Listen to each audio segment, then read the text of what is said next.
Salut à tous, on se retrouve aujourd'hui dans une nouvelle vidéo et cette fois-ci je vous fais la partie 2 de mon bilan lecture du mois de juillet. Donc comme je l'avais dit dans la première partie, si vous l'avez loupé, n'hésitez pas à aller la regarder. J'ai lu 9 livres ce mois-ci, donc forcément je voulais vous partager en deux ce bilan pour éviter que ce soit trop long. Donc ici j'en ai 5 à vous présenter et le premier il s'agit de 24 heures de la vie d'une femme de Stefan Zweig. Alors, un petit classique, c'est pas souvent que j'en lis. Ici, on va suivre... en fait, on se retrouve dans un pensionnat, une pension de famille, sur la côte d'Azur. Et en fait, il y a une femme mariée qui va du jour au lendemain s'enfuir avec un homme beaucoup plus jeune qu'elle. Et voilà, et donc ça fait un peu scandale puisqu'on est quand même au début des années 1900. Là, cet événement en fait va rappeler des souvenirs à Mrs. C, il me semble, et elle va se confier au narrateur sur une histoire qui lui est arrivée quand elle était jeune, et donc c'est cette histoire-ci qu'on va suivre. Alors, j'ai bien aimé. C'est un récit assez court, franchement si vous avez envie de découvrir des classiques et notamment l'auteur, je pense que ça peut être chouette, hein, vraiment, il est relativement court. C'est le premier livre que je lisais de l'auteur. Et j'ai bien aimé, il y a juste un moment où franchement au début je me suis dit oui là ça va être très long, il y avait une description absolument inintéressante. Mais ça s'est calmé et après c'était vraiment intéressant, c'était vraiment chouette. On parle d'addiction notamment au jeu et du coup je trouve ça hyper intéressant. Ça parle aussi de la condition des femmes au début du 19e, de ce qui choque, etc. De comment en fait elle vivait le fait de faire des choses qui sortent un petit peu de l'ordinaire entre guillemets pour une femme au début du 19e et qui peut être mal vue par les hommes et par les autres femmes. Mais voilà, donc j'ai trouvé ça chouette parce que ça permet vraiment de voir un petit peu comment les femmes vivaient à cette époque-là et comme tout ce que je viens de vous dire. Et aussi parce que du coup on voit un petit peu l'addiction au jeu, à quel point ça peut rendre comment je pourrais dire ça, à quel point ça peut amener des troubles, etc. Et vraiment c'est très intéressant et c'est un petit classique que je vous recommande de lire. Il est tout petit, ça se lit vite, donc voilà. Ensuite, méga coup de cœur. En fait j'ai eu 2 coups de cœur au mois de juillet, du coup c'est plutôt chouette. Ashes Falling for the Sky de Lynn Gorman et Mathieu Guibé. Là je l'ai chez le livre de poche, j'adore l'édition poche, je trouve super jolie. Je vous ai fait un petit vlog lecture, si jamais vous avez envie de le voir, il est sur la chaîne, donc je vais pas forcément aller hyper dans les détails dans mon avis ici. Où est-ce que je vous fais le résumé? Je vous fais les résumés. Si vous n'avez pas envie de le voir, n'hésitez pas à skipper. À la rigueur, si je peux, je vous mettrai le petit timecode ici pour vous dire où aller si vous voulez pas avoir le résumé, parce que moi je l'ai lu sans le résumé et j'ai vraiment aimé mon expérience comme ça. Ici, on suit Sky qui rentre à l'université et qui a un peu envie de faire n'importe quoi concrètement, de coucher avec n'importe qui, bref. Et elle va vouloir coucher avec le très beau Ash. Sauf que ça va pas se passer tout à fait comme prévu puisque Ash a des règles et que elle va enfreindre une des règles sans savoir et bref du coup va commencer à naître vraiment des liens entre eux. Alors on est sur un livre par contre qui a des trigger warnings hyper importants, je vous l'ai dit. Alors on a la violence physique et morale, les addictions, le deuil, le viol ou le suicide. Donc faites très attention si ces sujets-là peuvent être sensibles puisqu'ils sont abordés dans cet ouvrage. C'est un ouvrage qui est assez sombre, on a des personnages qui ont des pensées et un passé assez sombre, qui sont pas forcément bien dans leur peau, qui sont pas forcément bien dans leur tête en fait, qui ne vont pas bien tout simplement. Alors moi j'ai eu un méga coup de cœur, les personnages, je suis tombée amoureuse mais au bout de 30 pages déjà je les aimais. Vraiment c'est rare que je m'attache aussi vite aux personnages. Il arrive des trucs, des fois t'es là mais mon cœur saigne. J'ai peur du tome 2, parce qu'en fait tout le monde pleure dans cette saga. J'ai pas pleuré dans ce tome parce que le prologue en fait il se passe un truc qui annonce un petit peu quelque chose qui va passer par la suite et du coup je m'y attendais donc j'ai pas pleuré. Mais j'ai très peur du tome 2, surtout qu'il y a des méga révélations à la fin. Je me suis fait des plans et tout dans ma tête en me disant putain c'est ça qui va arriver, c'est ça, j'ai peur et tout, bref. J'ai peur, mais c'était trop bien, enfin j'ai vraiment adoré. Je vous invite à aller voir mon avis vraiment en vlog parce que comme ça vous aurez vraiment mon avis au fur et à mesure. Il y a des scènes qui sont méga violentes, limite vraiment choquantes, même pour moi qui suis habituée à notamment regarder des histoires de true crime, des documentaires et tout comme ça avec des meurtres et des machins. Là franchement il y a des trucs où j'étais là... Après il y a aussi l'attache au personnage qui faisait que, mais Bref, je vous recommande à 1000% de lire ce livre, vraiment. Je comprends carrément la hype qu'il y a autour de ce livre, c'est une dinguerie et j'ai que ça, c'est comme tome 2 soit en poche. J'attends que ça, vraiment j'attends que ça. En même temps j'ai aussi peur que je l'attends, mais bon. Ensuite j'ai lu des petits graphiques et notamment le tome 4 d'une saison chez les sorcières, donc le tome de l'été, écrit et illustré par Anaïs Goldenberg. Donc on est sur un ouvrage absolument sublime. Je veux vous montrer quelques petites illustrations. Je ne veux pas trop l'ouvrir parce que le dos va se casser, il est pas très souple. Bref, j'aime beaucoup cette saga. Ici on suit en fait des sorcières, je crois qu'elles sont 25, qui vivent en fait dans une maison au cœur de la forêt avec un monstre, un gros dragon. Et on suit en fait leurs aventures à chaque saison. Et donc là c'était le dernier tome. C'est sympa, c'est mignon, c'est agréable à découvrir. Honnêtement c'est très jeunesse, je suis peut-être pas le meilleur public pour ça, mais c'est chouette, c'est mignon, j'adore les illustrations, voilà, ce truc, genre de truc que je trouve très chou et que j'aime bien découvrir, et que j'ai bien découvrir à chaque saison, donc voilà, si vous aimez bien les choses assez jeunesse et tout, je vous le recommande. Si vous n'êtes pas trop jeunesse, je vous le recommande pas forcément parce que voilà, on est vraiment sur quelque chose qui est vraiment axé très jeunesse et à destination vraiment d'un public assez jeune, donc voilà. Mais j'ai quand même bien aimé et voilà, je sais qu'il y a d'autres livres dans l'univers, donc peut-être que je me les prendrai, surtout que l'autrice, je risque de la voir dans quelques mois potentiellement, donc voilà. Ensuite, j'ai lu un autre graphique et qui n'est autre que le deuxième tome du Grimoire d'Elfie, donc c'est Le Petit des Cigales. Attendez que je vous dise parce qu'il y a plein de personnes qui ont travaillé sur ce livre. Au scénario, on a Christophe Arleston et Audrey Liwet. L'illustratrice c'est Minnie Levin et la coloriste Hélène Lenoble, pardon. Donc voilà, vous avez tout. Ici on suit Elfie et ses sœurs Magda et Louette qui en fait sillonnent les routes de France à bord d'un bus londonien qu'elles ont transformé en librairie. Donc c'est hyper chouette parce qu'on va vraiment découvrir plusieurs villes de France.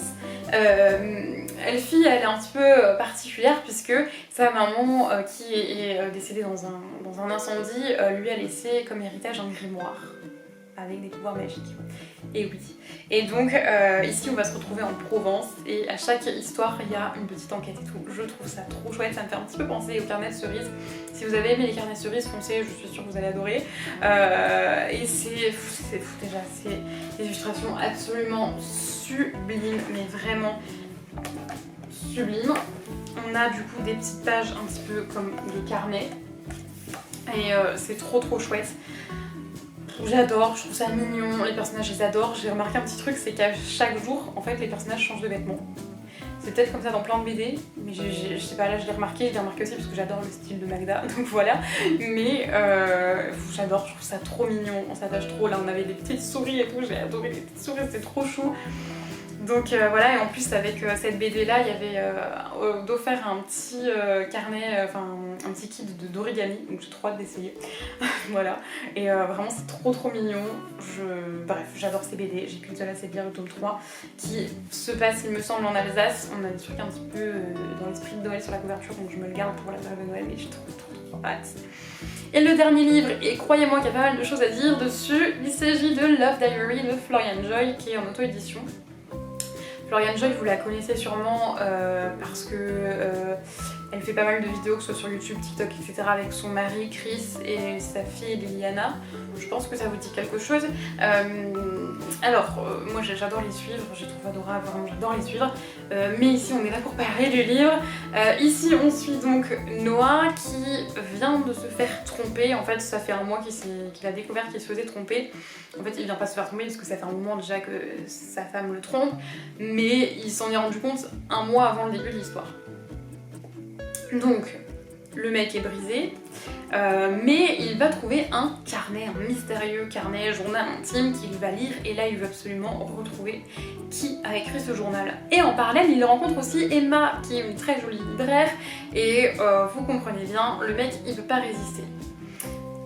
Alors...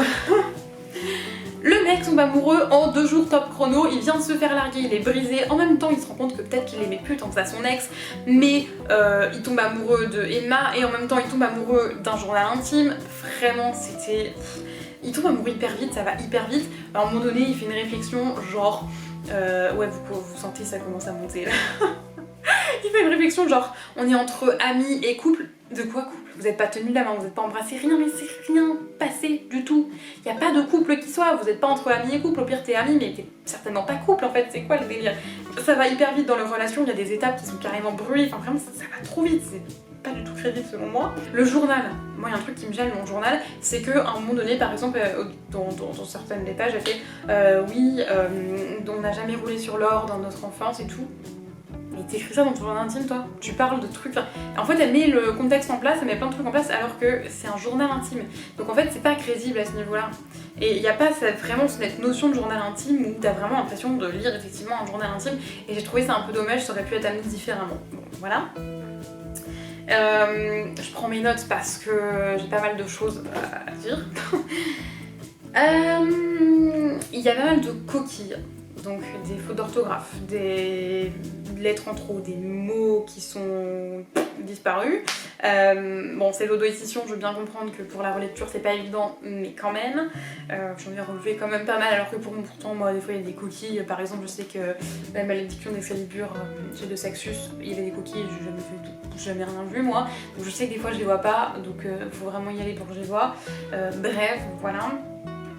À côté de ça, il y a aussi des incohérences. À un moment donné, Noah il s'allonge sur un lit, dans une chambre, et il sort de la salle de bain. C'est-à-dire qu'il est dans la chambre, machin, il se passe un truc, et après, boum, il sort de la salle de bain. Mais t'étais dans la chambre ou dans la salle de bain, en fait? Donc vraiment la grosse incohérence. Je l'ai relu le passage pour me dire, mais attends, j'ai mal compris.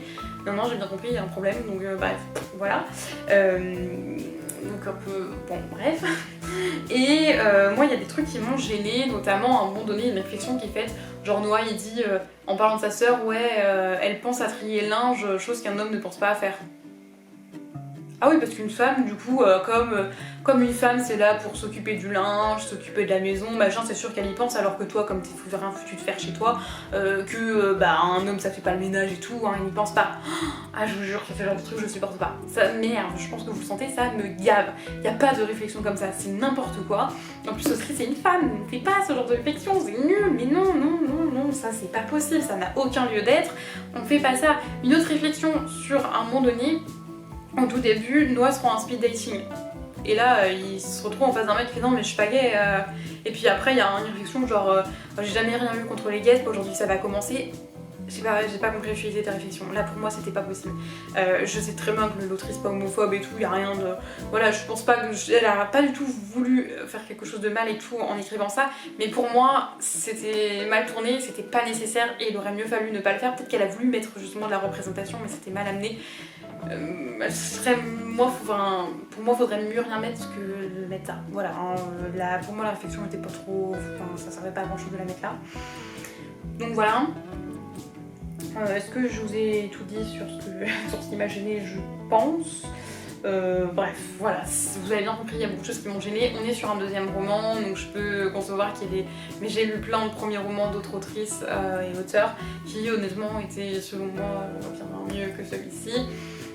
Voilà, il y a beaucoup de dialogues, pas beaucoup de descriptions. Moi je sais que j'aime bien la description aussi, donc voilà. Mais on est sur quelque chose de très simple, de très basique. En fait, l'idée de l'intrigue était géniale, mais sachez que même en lisant le résumé, j'avais déjà deviné le truc. J'avais déjà deviné la fin, clairement. Et même à un moment donné, il y a une méga révélation, j'avais déjà tout deviné 100 pages plus tôt, quoi. Mais sérieusement, vraiment, c'est vraiment, voilà. Il n'y a pas de surprise, il n'y a pas de... Enfin, vraiment, c'est... L'idée même du roman était hyper sympa, mais pour moi c'était pas assez bien amené, c'était pas assez bien développé. J'aurais voulu que ce soit plus développé et tout, et plus recherché, et là ça a manqué un peu, c'était très simple. Après on se retrouve du coup dans la ville de Philadelphie. Ce qui est bien, c'est qu'elle a vraiment fait des recherches pour qu'on s'y trouve, on s'y croit, parce qu'il y a vraiment des genre les cartes de restaurants, elle a regardé vraiment dans les restaurants là-bas et tout, donc c'est bien. J'ai bien aimé les personnages. Voilà, c'était sympa et tout, je vois le truc, la batterie qui coule, ça me fait paniquer. Vraiment j'ai aimé les personnages et tout, surtout Emma, le personnage de Noah m'a quand même beaucoup saoulée par moment. Il y avait un autre personnage, je sais plus son nom, la petite grand-mère là qui était trop mignonne, mais Penny je crois, mais vraiment voilà, c'est pas une lecture merveilleuse pour moi, je pense pas que c'est un livre qui va rester en bibliothèque pendant des mois et des mois, parce que je le garde un petit peu pour être sûre, mais honnêtement je pense pas qu'il va rester très longtemps en ma bibliothèque, parce que voilà, pour moi il y a trop de points négatifs. C'était sympa, mais sans plus, c'était vraiment... voilà, c'était pas... bref, voilà, vous avez compris. J'ai trouvé trop de points négatifs pour que ce soit un livre vraiment que j'ai apprécié énormément. Donc voilà, c'est tout pour cette update lecture, enfin ce bilan lecture du coup. J'espère que ça vous a plu, je vais arrêter là tout de suite parce que là ça clignote rouge et juste ça va s'éteindre, donc j'arrête. Et puis on se retrouve dans une prochaine vidéo. Bye!